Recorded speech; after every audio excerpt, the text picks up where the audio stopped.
દેશ વિદેશમાં વસતા મારા વાલા દર્શક મિત્રોને મનહર પટેલના જય ભગવાન.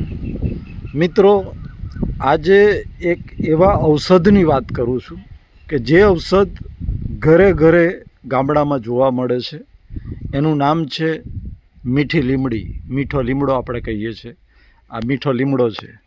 મિત્રો, મીઠો લીમડો એની અંદર એક એલિમેન્ટ છે જેનું નામ છે હાઇપોગ્લાયસેમિક, જે ડાયાબિટીસને કંટ્રોલ રાખવામાં મદદ કરે છે.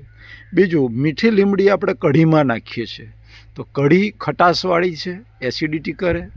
આમાં આલ્કલીન છે. આ મીઠો લીમડો એ આલ્કલીન હોવાથી એસિડને ડાયલ્યુટ કરે છે અને એસિડિટી થવા દેતું નથી. ડાયજેશનની અંદર ફાઇબર પણ હોવાથી ડાયજેશન, પાચન ક્રિયા આપણી મજબૂત બને છે. પાચન શક્તિ ઘણી મજબૂત બને છે.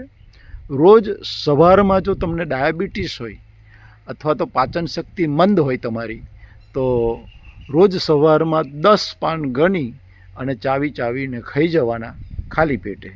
અને પછી ચા નાસ્તા પહેલાં 15 મિનિટ પછી તમે ચા નાસ્તો કરી શકો છો. તો મિત્રો, ખાસ ડાયાબિટીસવાળા અને જેની પાચન શક્તિ મંદ છે, જેને બ્લોટિંગ, ગેસ થતું હોય, એસિડિટી થઈ, એના માટે આ મીઠી લીમડી એ રામબાણ દવા છે. તો આશા રાખું કે આપણને જો તકલીફ હોય તો એનો પ્રયોગ કરજો.